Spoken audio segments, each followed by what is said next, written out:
Magandang araw.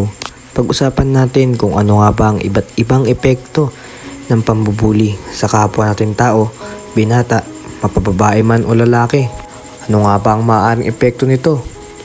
Ating alamin. Simulan na natin, kaibigan. Unang-una sa lahat, mga kaibigan, kadalasan sa mga biktima ng bullying ay nakararanas ng matinding kalungkutan dahil sa sakit na kanilang nararamdaman o nararanasan. Kaya naman kadalasan, ang mga taong nakararanas ito ay malayo sa tao at nakararanas ng matinding kalungkutan at pagiging mapag-isa. Marahil nagiging sanhi ng stress, anxiety, depression o pagiging magagalitin. Nagiging sanhi rin ito ng pagbabago ng isang bata upang sumuway sa magulang.